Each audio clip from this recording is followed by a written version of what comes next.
Nabalitaan ko nga na may isang kainan dito sa Halang Kalamba na nagsuserve na authentic pansit bato. Kaya naman, bilang isang Bicolano nga ay napadayo pa nga tayo upang tikman ang sinasabing authentic pansit bato na talaga naman pinagkikreba ng mga kagaya kong Bicolano na minsan lamang makauwi sa aming probinsya. Legit yung sarap niya kasi yung pansit talaga is authentic. Legit na pansit bato talaga. At located nga pala sila mga kalakwatsa dito sa may Halang Kalamba, malapit sa stoplight at katapat nga nila ang Laguna Provincial Capital Extension.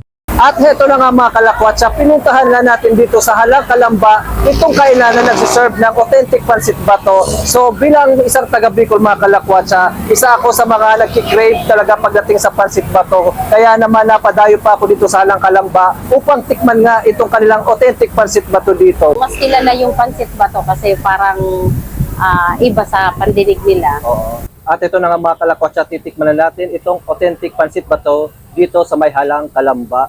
So kung mapapansin nyo mga kalakwatsa, yung toppings na dinuguan nila dito is almost pang isang takal na rin ng pang-ulam.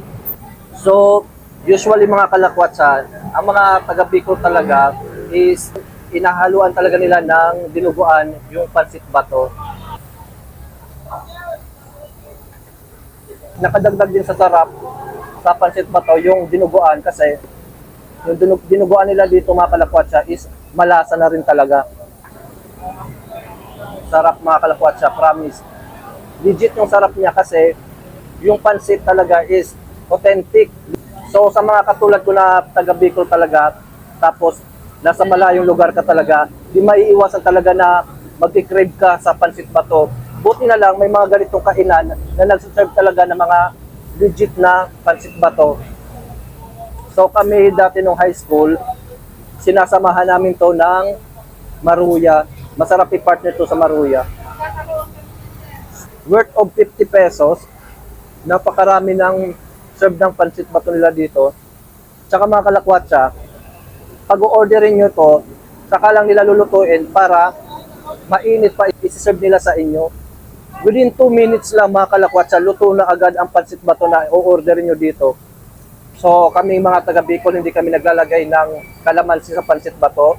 Ang nilalagay namin, instead na kalamansi, is suka talaga. So kung minsan nga mga kalakwatsa, ay dinidildilan pa namin to ng sili.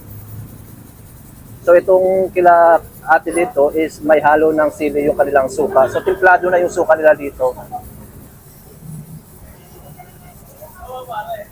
So kung mahilig ka sa pansit bato or pansit bato lover ka at taga South ka, puntahan mo lang to dito sa Halang Kalamba. Nag-start kasi kami sa milk tea Indian food. So mayroon nag-suggest na maglagay ako ng pares sa pansit bato. So awa ng Diyos, okay naman. Mas kilala yung pansit bato kasi parang iba sa pandinig nila. Mayroon akong lalabas na pansit bato overload. Ini-invite ko kayo na itry nyo yung pansit bato namin with dinuguan. Yun ang pinaka-best seller namin. Dito lang kami makikita sa, malapit kami sa stoplight. Tapat kami ng Kapitolyo.